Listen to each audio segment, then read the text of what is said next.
was you were getting into trouble with your mother over what you wore. Yes. When Elim opened 77th Street, I was already DJing at that point in clubs. My mother had nothing to say about it. But those were the most exciting era in They the were. 90s and 80s, but best era. When you ran that for 26 years, what did you do after 77th Street? So when we decided to retire, and we thought, okay, what are we going to do? Maybe we retire. Yeah. Anyway, I wrote down all my dreams, right? I wanted to be start my business at 21, be a millionaire by 25, and retire at 45, 50. Yeah. I literally did retire at 50. So Wow. I retired. So everything you write down comes true. So one lesson learned is don't write anything that is negative. Write everything that's positive, because everything that you write down or speak about comes true, right? So, and then I think back and I say, hey, it's really true. I retire at 50. But because we have staff that have worked with us for 20 over years, and we said, what are we going to do? We can't just close, and what happened to them, right? So together, we then reinvest everything that we have into the F&B business. So that's how we started I'm Kim Korean BBQ. Okay. Yeah. We'll come back and we'll talk about Elim Chew's F&B business on Facebook Live. 1FM. So from there you went into F&B. Correct, yeah. Which is, punk to F&B a bit different, right? No, Huge but jump. fashion to F&B is still F. So I always tell parents, it's okay, you get F, don't worry. Then now it's fishing. And now you're fishing. Yes. Yeah, so it's So- still okay. So Korean barbecue is where your Kingdom Food Group started, was it? Kingdom Food Group, led by my sister this time. Right. And then we started Kingdom Food Group. And with the team of 77th Street, so all my buyers, merchandisers, warehouse managers, and all that, they're still with us. Our accountant and all, the whole group of them. That's amazing that they go from fashion to food. Yeah, the fashion to entire food. group just moved. Yeah, correct. Yeah. So we started, but of course we were quite scared because we know nothing about food. Yeah. Yeah, and then our first outlet happened to be at Sota. I remember. Yeah, is it still there? It's still there. It's still It's there. still yeah. there. So It's it's 11 huge. years now. Yeah, it's time huge. flies. Yeah. So It's really big. and because it's 11 years now, we are now planning new menus. Right. And then new things that we can do with Korean food. Right. Yeah. And so one of our manager is also Malay. Okay. So he said, hey, what about me, and what Right. about us, right? Yeah. What about so So he you're- led the team and the chef, and we came out with Captain Kim Korean BBQ and Hot Pot. And So- that's the halal version. There's the halal version. All right. So where do we Yes. find that then? Okay, so from one outlet, he's grown to 3 outlets. Yeah, head by Wow. him, Zali, and so now we have in Tampines Junction, Right. then Junction 10, Okay. and then as well as Clementi Gantro.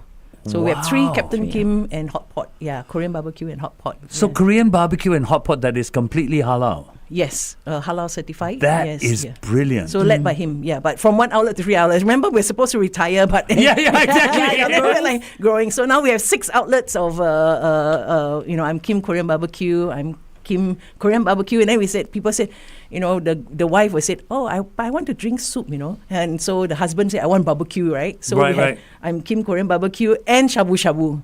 We just opened Right. in Pasir Ris. Nice. So you have a bit of both, the soupy ones and the barbecue ones. So we don't want people to fight, right? So That's yeah, right. couples to fight or whatever. Because one say I want meat, I want soup. Then I say okay, we have best of both worlds. All so right, you can have best. and then at Pasir Ris Mall. Yeah. Which And- works perfectly. Yeah. Then we have a GoroGoro Steamboat and with the Korean food at Center Point.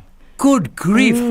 Yeah. So You are like the F&B entrepreneur now. yeah, but we use the same thing as we have learned from fashion of 26 years, and then we apply it to food, right? To food. Yes, Yeah, the so- queen of hot pot. The Queen of Hot Pot. This is Elim Chew's new title, the Queen of Hot Pot. Yes, come on. Don't play the fool. So do come by to Goro. And why Goro? I think Yeah. that's something I asked Yeah. him.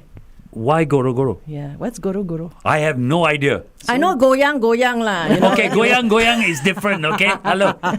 GoroGoro.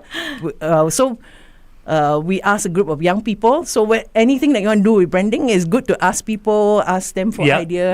A group of young people said, hey, when my stomach is hungry, my stomach go goro. Oh, yes. Or you want the hot pot to be brewing and it goes brew. So we think, hey, GoroGoro is quite fun. So we decided to call it GoroGoro. I love it. That is brilliant. I love it. So every time your stomach goes GoroGoro, you remember You GoroGoro. remember to go to GoroGoro. Yeah. You have done so much, right? You're doing F&B now. You've been involved in social causes. What do you do for yourself?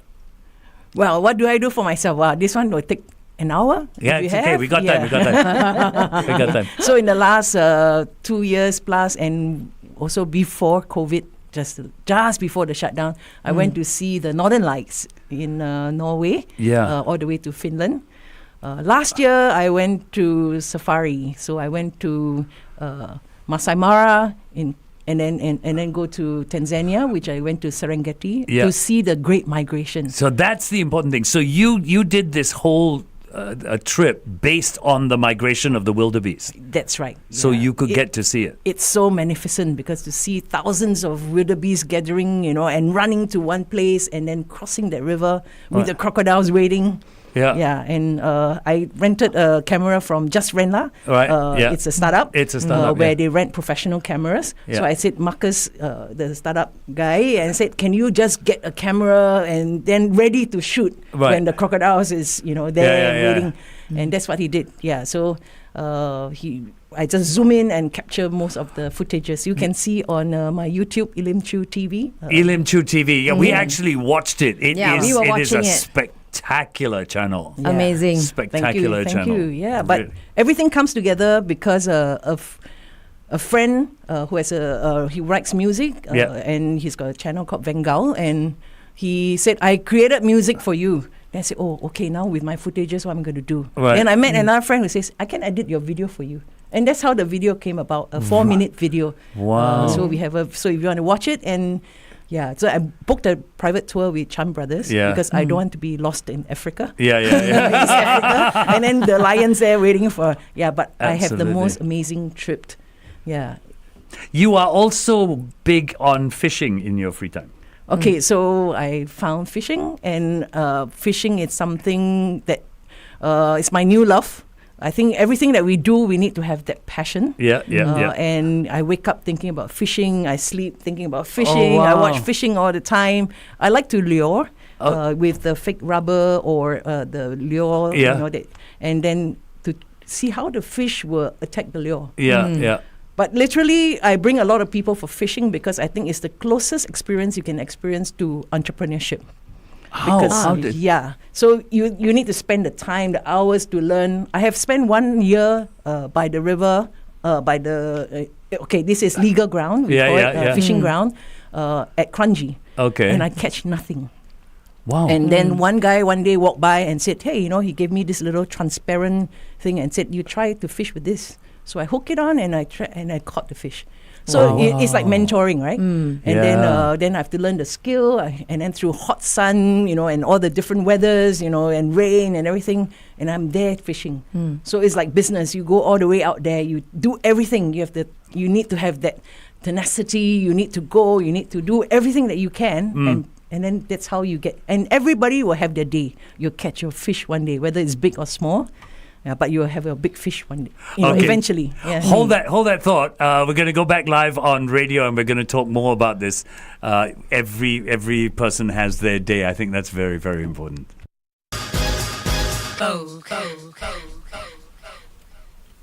That's a bit of Madonna and Vogue. It's 9:22 on your Friday morning.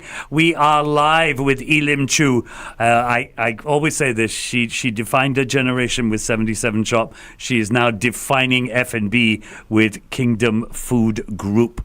Elim, we were talking about how fishing is so similar to business, and how every person will have their day. you've seen so much, you've done so much, you've got new passions now and whatever. To someone listening to us now who is thinking of opening their own business, what do you say to them in the way the world is now? What do you say to them? Well, you really need to put your time, your effort, and you really need to learn. The time is not as easy as when I first started. Of course, also, there are different challenges in the earlier days. But today, I think it's very competitive out there. Then the economy and then the rising cost of rental, that's, it's really high.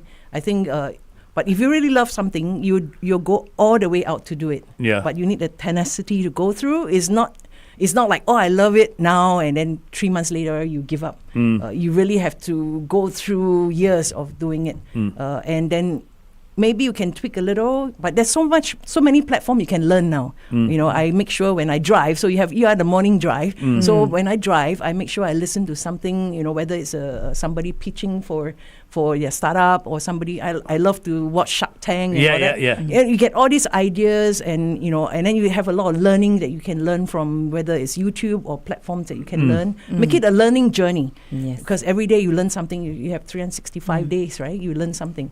As much as I never liked studying in school, but now I love learning when I'm driving because we spend hours driving, whether around Singapore. Okay. So I think entrepreneurship is not easy now, but I think you need mentors. Like I said earlier, I went 1 year of fishing and I learned nothing. I couldn't catch anything, but somebody just come by and said, "Hey, try this," and this person gave me something small, but I managed to catch my first fish. Right. So same thing, you need your mentors, you need people to guide you, whether it's coaches, mentors, but always look for people who have been there and done it.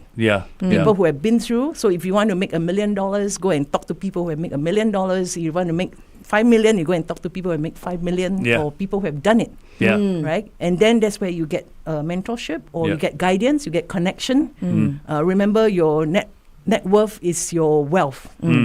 So whatever you do is very important to get connected. And in business, people is very important, whether it's your team. So my team make 77th Street and even Kingdom Food today what it is today. Right. We have a very good team that is from 77th Street till Kingdom Food today. So your team is important. Your co-founders, or your people around you, your customers are important as well. I think that this is related to people. So we need to learn about people management. Later we must go and have coffee together. I must learn from you.